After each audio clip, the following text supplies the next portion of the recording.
Dari citra satelit Google Maps, terlihat ada pembangunan shelter baru di Lanut Sultan Hasanuddin, Makassar. Tidak diumumkan, tidak dijelaskan, tapi terlihat jelas. Dan ketika bangunan seperti ini muncul di pangkalan jet tempur aktif, pertanyaannya bukan apakah ini penting, melainkan untuk apa ini disiapkan.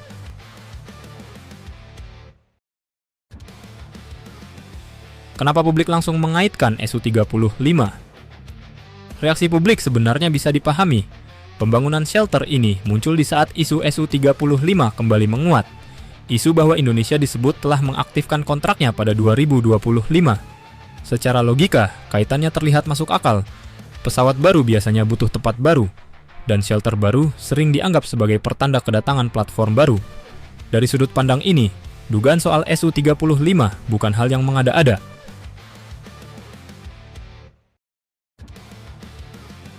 Apa yang benar dari isu Su-35?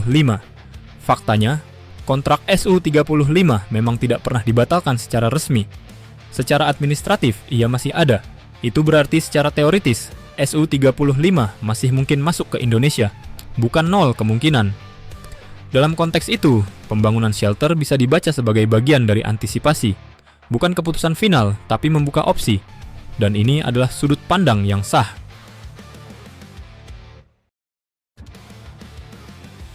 Di mana batasan faktanya? Namun di sisi lain, fakta di lapangan juga harus dijaga. Sampai hari ini, tidak ada pengiriman pesawat, tidak ada pernyataan resmi TNI Angkatan Udara, tidak ada tanda operasional yang bisa diverifikasi.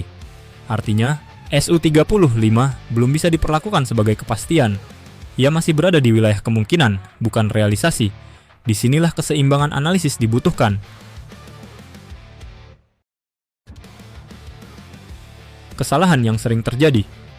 Kesalahan yang sering muncul adalah menarik kesimpulan terlalu jauh dari satu indikator. Dalam praktik militer, satu proyek jarang berdiri sendiri.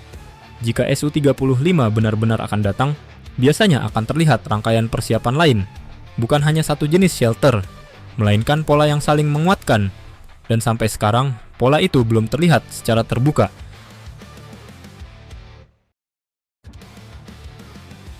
Skenario non-Su-35 yang sama kuatnya. Di sisi lain, ada skenario yang sama kuatnya. Skadron Udara 11 masih aktif mengoperasikan Su-27 dan Su-30. Armada ini terus digunakan. Jam terbang terus berjalan. Penambahan shelter bisa berarti penyesuaian kebutuhan operasional. Bisa berarti penataan ulang pangkalan. Bisa berarti peningkatan perlindungan. Dalam skenario ini, tidak ada pesawat baru, tapi ada kebutuhan nyata. Dan itu sepenuhnya masuk akal.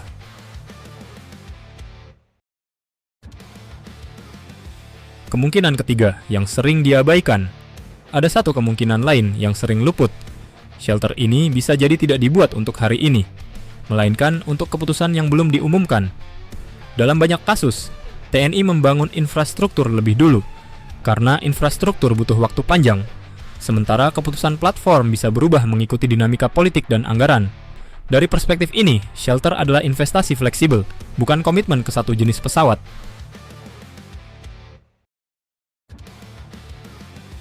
Kenapa tidak ada penjelasan resmi? Pertanyaan berikutnya biasanya sederhana. Kenapa tidak dijelaskan saja? Jawabannya juga sederhana. Tidak semua pembangunan pangkalan perlu diumumkan. Diam bukan berarti tanpa rencana. Dan terlihat bukan berarti harus dijelaskan.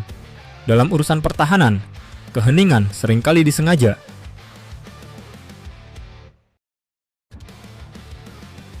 Menarik garis tengah. Jika semua kemungkinan ditarik ke tengah, maka gambarnya menjadi lebih jernih. Shelter baru ini bisa saja terkait Su-35, bisa juga murni untuk armada yang ada, atau disiapkan untuk opsi lain di masa depan. Tidak ada satupun yang bisa dipastikan hari ini, dan itu bukan kelemahan analisis, melainkan kenyataan lapangan.